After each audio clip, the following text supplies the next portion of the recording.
Okay, Adam, we heard it from Sarah there. You know the differences between all of these acronyms. So for you, in your previous roles and your current role, what are some of the challenges that you've seen facing you for this challenge of having to correlate all of this data and do something with it? Yeah, thanks, Max. Always a good pleasure to be back at InfoSec, although it's not just around the corner like it used to be when I wasn't at Met. I think for me, there's been three primary challenges which have really led to an XDR solution. That's certainly something I was championing at the Met and have kind of gone on to do in my more recent roles. The first one is one of the things that Sarah touched on, which is so that threat visibility.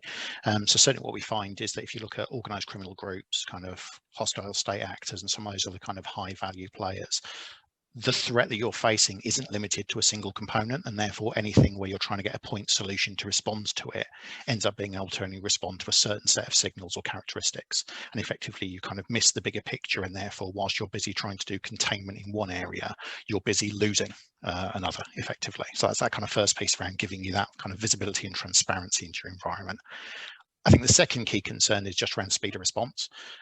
So as technology and tooling has kind of overtaken a lot of the kind of existing mechanisms and tactics that are around, human response is just unable to keep up with that emerging threat. So actually one of the things you need to be able to respond to is the threat anywhere it occurs, and you effectively need whatever layer or security control or component is closest to it to be able to start taking that action, but also to kind of coordinate and orchestrate those signals. They go out to other services, they can take preparatory work in case that threat has already started to spread.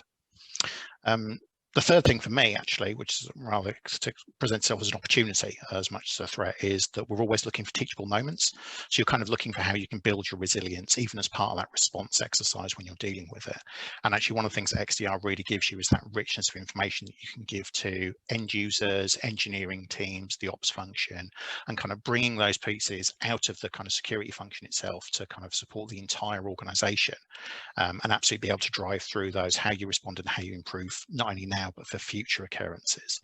And I think the unifying factor of all of those things is this is all about having the context of the threat, the context of the emergent risk and what you can actually do about it, and giving you that enriched picture, which gives you a much better informed approach where you can actually choose to take appropriate responsive action, as opposed to some of the kind of knee-jerk kind of service denial stuff you can see previously. Because occasionally what you find is those classic lock it down, put it into isolation, actually achieves what your attacker was after, which is cutting you off from your own resources.